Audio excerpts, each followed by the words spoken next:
What is going on, everybody? It's the Francis. We're here for a SmackDown review for October the 7th, 2022. One night before we get to Extreme Rules 2022.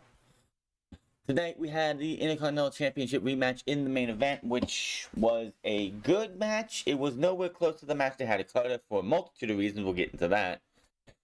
But it was a good match either way.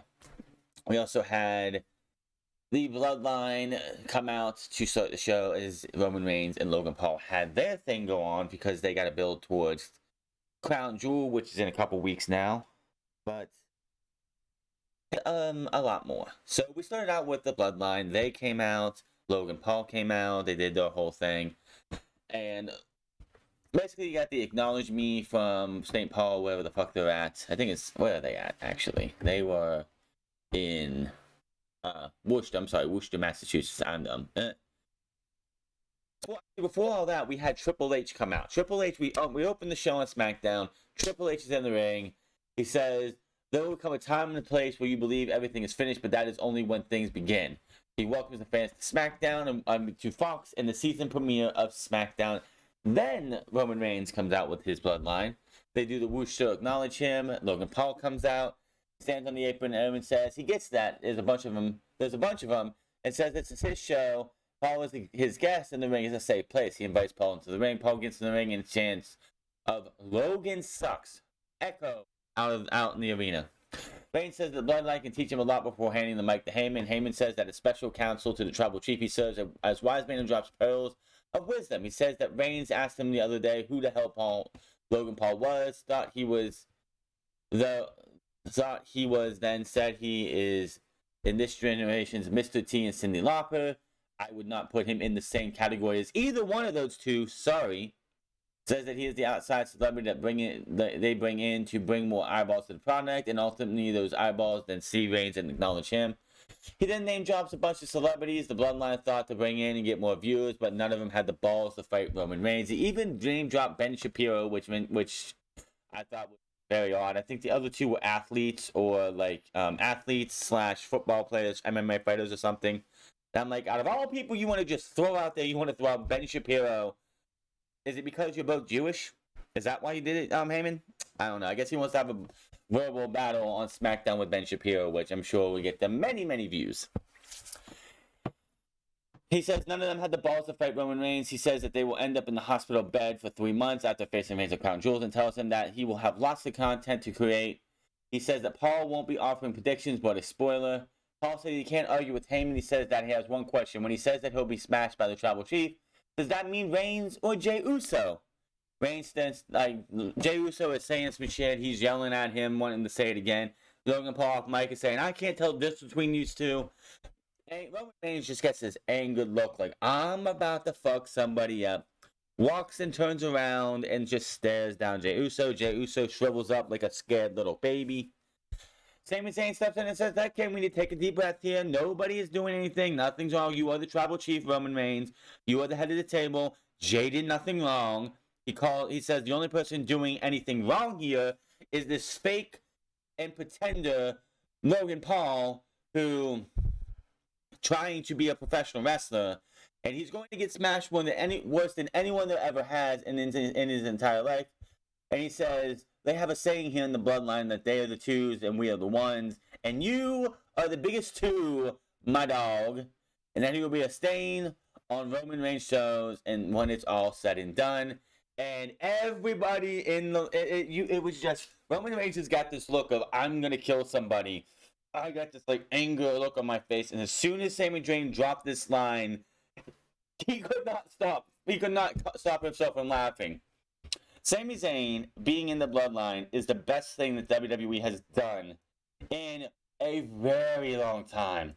This dude, if Sami Zayn would not have joined the Bloodline and would just be another, a mid-card player running for the Intercontinental title and everything, the Bloodline, I think, would have got stale a very long time ago. Sami Zayn being here, his beef with Jey Uso's beef with him has really pumped life back into this stable. He says it's all said and done, the bloodline will be stronger than ever. The music hits, and that is that. But again, Roman Reigns just has this look of I'm in a pissed off mood to just slightly he just cracks a smile and is laughing. He's like, son of a bitch. So every single time, it's just how it is. Matt from break, Solo Sikoa waits in the ring and heads as Ricochet heads to the ring. It's gonna be Solo Sikoa versus Ricochet. This is coming off of last week's match with Ricochet and Matt Moss versus Sami and Solo Sikoa. This was a really good, fun match. So Ricochet is fucking awesome. Solo Sikoa is definitely, honestly, I think the biggest of the Usos, all three of them. He's bigger, he's stronger, he's like that more badass. And honestly, when all this bloodline stuff is done, I could see him being the next in line to take Roman's place when Roman calls it a career. Roman's been doing this for 10 years on the main roster. Coming up at Survivor Series, it's 10 years since the Shield made their debut. When Roman says, you know what, peace out, that guys, the Usos have been here a lot, like 2 years, like a lot longer. They've been here since 2010. They could say, peace out, guys, and Solo Sikoa could be solo on his own. And when it's all said and done, Solo Sikoa could be the next big guy in WWE. And I think he's going to be able to do just fine. We have backstage Bloodline watching on. Sami said he feels like he's taken Solo under his wing, but Jay gets upset and says that he's been the one that's been with his brother since the beginning. He tells Zayn to call him a hothead one more time, and stops himself. Reigns says that he doesn't want this to be a problem anymore. It's not going to be my problem anymore, Sami. It's going to be your problem. Sami's just like shaking his head left and right, going, okay. So Sami Zayn has been given the responsibility of pretty much being the keeper of Jey Uso, I guess. We see talking out of, they come out of their bus, they're heading to the ring, don't give a shit. Back from break, we see Zayn is apologizing to the Usos. They run in the New Day before making fun of the Usos for having Zayn as their boss. Zayn tells them to find a partner and meet them in the ring. Jay walks off in frustration. Jimmy's not happy about this either. Back to ringside, Shit Rose making their entrance, but all of a sudden, 3 masked men beat the shit out of these two. Ashanti the Adonis and Sheila Dollar. Zelina Vega appears, takes down B-Fab with a Hurricane Rana, then a jumping knee. The 3 men then unmask after Zelina Vega says, I am back. She is not Queen Zelina anymore. She's Zelina Vega again. Thankfully, that queen shit is done. She's blonde. She's got blonde hair now. She hasn't come alone. The men take the mask off. It's Joaquin Wilde, Cruz del Toro, and Santos Escobar, Legado del Fantasma. Escobar says Legado is here, and SmackDown is theirs. Good for this. This is great. Now, SmackDown has 4 factions on their brand. They got the Brawling Brutes, they got Imperium, they got the Bloodline, now they got Legado del Fantasma. Great. Awesome. Can't see what happens here. Now, people have been wondering what's going to happen with Zelina Vega, what's she going to do, how long is she going to be out, like, why isn't she back yet? Clearly, Triple H knows what the best position for Zelina Vega is, and that's to be the manager of somebody or a group.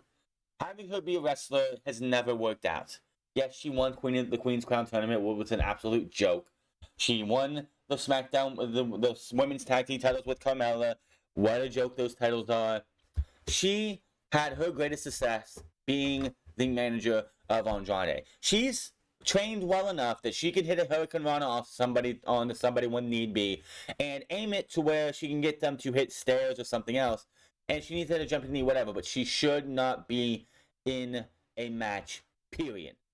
She should be managing Legado del Fantasma. Back from break, we get Sonya Deville and Xia Li wait in the ring. Shotzi and Miguel Rodriguez head down to TCB. This match lasted 2 minutes. This was the only women's match on the season premiere of SmackDown, and we got 2 minutes for a tag team match. Wow, Shotzi and Rodriguez have more tag team partners than I've had girlfriends. Just saying. We see Walter and Sheamus getting ready, and it looked like Pete Dunne handed back Sheamus his cross that I believe was stolen back when they were doing the Blunderdome. Back when we see a video hyping up Extreme Rules match between Liv Morgan and Ronda Rousey. Carrying a cross and his woman come down. They do their nice big entrance. As the entrance is finishing up, with the red lighting still flashing, this was actually a pretty good moment. Having the red lighting, having them do their pose, behind him, standing up as if he's a fucking serial killer, was Drew McIntyre. Attacks him, beats on him a bit, puts the leather strap on him, takes him down. Security runs down to break it apart, the two men, but McIntyre beats them down and takes them out. He sends two of them into the ring steps and hits one with the belly and a belly suplex. Cross then manages to get up and sends McIntyre into the ring post 3 times, pulling the strap up and starts strapping the hell out of his back. Pulls McIntyre up, whips him again across the back multiple times, and that was that. We're going to commercial break. We come back and we see the Viking Raiders, where we see them say absent. They speak in tongue, and then we hear the clear voice of Sarah Rowe, saying, "Valhalla awaits the mighty." So, Sarah Rowe finally being teamed up with her husband and Eric and Warbear Hansen and Raymond Rowe finally getting her Viking self back. When she was brought to the main roster, they were with, of course, she was with the Riot Squad. That was going fucking nowhere. Vince didn't give a shit about those 3 women. It's funny that Liv Morgan was the only one left, but I'm sure Liv Morgan is probably sitting back, hearing that voice, and just having tears of joy come out of her because one of her best friends is coming back to WWE and is going to be a part of the Viking Raiders with her husband and her husband's best friend, practically brother. Ringside, we had the Usos and Sami Zayn versus the New Day, and I swear to everything, I was watching this on TV, and I'm like, it's probably Braun. And lo and behold, it's Braun Strowman comes out with the New Day to take on the Usos and Sami Zayn. Now, of course, it's the typical tag team match with Braun Strowman in it. Braun Strowman's on the outside looking in for 95% of this match. He tags in, all that good stuff. The story of this match is that Sami Zayn is trying to get on the same page with Jey Uso. You figured, after how Sami Zayn stood up for Jey Uso at the beginning of the show, he'd be a little bit more appreciative of Sami Zayn, but that's not how it works. And he just goes off on this dude. They have arguments back and forth. They're arguing out throughout this entire match. Jimmy Uso is getting fucked over because these two can't stop arguing. They bicker on the outside while Jimmy's on the inside getting getting down on the side before Strowman sends Zayn over commentary while Zayn tries to push Jay out of the way. Kingston delivers a backbreaker before Woods delivers the double stomp midnight hour type gimmick, and that is that. So New Day get a tag team match probably coming up soon for them beating the Usos. Usos with New Day, we've seen it multiple times, but I guess we haven't seen it anytime soon, so I guess that's fine. Backstage we see Marseille and Mansoor down on their asses as Max Dupree. Maxine comes in and says, "Max, what are you doing?" He's like, "Don't you ever call me that name again. I'm done. I gave you guys an opportunity. You all acting like fucking fools. I ain't Max Dupree. I'm L.A. Knight." Yeah. And walks off. So L.A. Knight returns. I'm so glad that he's back. He'll be taking on Mansoor next week, which is going to be a way for him to just get this fucking stench of the Maximum Male models off of everything. It's great to hear him back. I'm a big fan of LA Knight, aka Eli Drake, aka Sean Rickard, I think is his real name. Yeah. He's a hell of a guy. He's a very good promo. Can go in the ring too. I'm not saying he's a 5-star classic machine or anything. I would never say that about anybody. But he's serviceable in the ring, and he's got the promos to back it up. On the card for next week, Rollin Brutes then head to the ring, followed by Imperium, but Sheamus and Volta both tell their boys to go to the back as they make their entrances. And we have a match here. I wish to tell you this match was really, really great, but we missed half the fucking match. They started this match at 9:33. 9:33 this match started. And we had 2 commercial breaks, and majority of the match happened in the commercial breaks. Basically, what it comes down to is you have an Irish Curse backbreaker by Sheamus. He blocks in Volta with a Texas Cloverleaf. Looks like he's trying to get himself over to the ropes. He clearly taps out, pulls his hand up. Ref goes, no, that wasn't a tap out. Fans in the crowd are saying bullshit. They're booing. Sheamus should be Intercontinental Champion because of how botched this was. Obviously, Sheamus was not supposed to win here, so they had to pull up that. But he clearly tapped out. Both the rest of Imperium and Brawling Brutes come down. They start brawling. Referee's distracted. The shillelagh is handed to Volta, who hides it until the referee has turned their back, and he hits Sheamus with the shillelagh, gets rid of the evidence, and pins him 1, 2, 3. And Volta retains his championship. It was... I wish I could sit there. It's definitely one. It was never going to come close to beating what they did at Cardiff. The crowd was not the same. That match was great. But and on top of that crowd in Cardiff, and my goodness, what a show. What a match. That, like, a crowd makes all the difference. And also the fact that it was on a pay-per-view or on a premium live event or whatever you want to say, and it wasn't on TV where you had to have a billion commercials. Really, Hannah? Really, WWE? You couldn't talk to Fox and get the last 30 minutes of this show commercial-free? Then we would have been able to see how good this match was going to be. But that is what it is. Alright, let's talk about Extreme Rules here and give out our predictions for tomorrow night's show. Liv Morgan versus Ronda Rousey. This match goes one or two ways. Either Ronda Rousey destroys her and beats her, or it is no disqualification, anything goes. Shayna Baszler cost Ronda Rousey.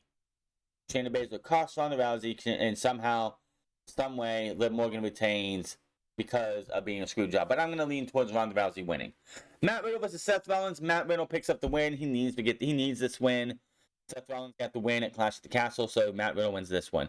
Drew McIntyre versus Karrion Kross. I think this is where all the speculation on the currency of the White Rabbits, which I have not talked about because I really don't give a shit. But I feel like this is going to be where this actually happens. So I'm with Karrion Kross. He kind of needs a win. This is his first big match back in WWE. You don't have him just go to this show and lose, because then what was the point? Bianca Belair versus Bayley for the Raw Women's Championship in a ladder match. Now, if you go by wrestling pretexts, Bayley loses because her and Damage Control stood tall on Monday night and she was holding the championship. So I'm going to just go with Bianca Belair winning. It makes the most sense. You're not going to have Bianca Belair look that weak going in if she's not winning. Edge versus Balor, I Quit match. Obviously, this is real. They told you what happens on Monday, how this match goes. Edge said there is nothing physically they can do to him that's going to get him to say, I quit. That's going to be there somehow. They're going to have her set up for something. Maybe they're going to threaten to Pillmanize her neck. And he's like, wait, I quit. And then they still do it. That's what I think is going to happen. Brawling Brutes versus Imperium for a good old-fashioned Donnybrook. There's only 6 matches tomorrow, by the way. Good old-fashioned Donnybrook. I'm going with Imperium. No, I'm going with Brawling Brutes. I think the Brawling Brutes will win. Volta's not going to get pinned. It's going to be the Ludwig Kaiser or Giovanni Vinci taking the pinfall there. I got the Brawling Brutes over Imperium, Balor over Edge, Bianca Belair over Bayley, Karrion Kross over Drew McIntyre, where I think we will see the White Rabbit and who it is, or who they are. I'd say they, probably. Matt Riddle over Seth Rollins, and Ronda Rousey over Liv Morgan with a toss-up. That if Shayna Baszler gets involved, she's going to screw her best friend, because Shayna Baszler has been, Ronda Rousey has been very critical of Shayna Baszler, and Shayna Baszler is getting tired of that shit. But that is all for your SmackDown review and Extreme Rules predictions. Hit that subscribe button, comment down below, like or dislike this video. Follow me on my France Club, and follow me on Twitch.tv at the France Club, and I will see you guys tomorrow for Extreme Rules. Until then, my name is France, and I'll see you guys later.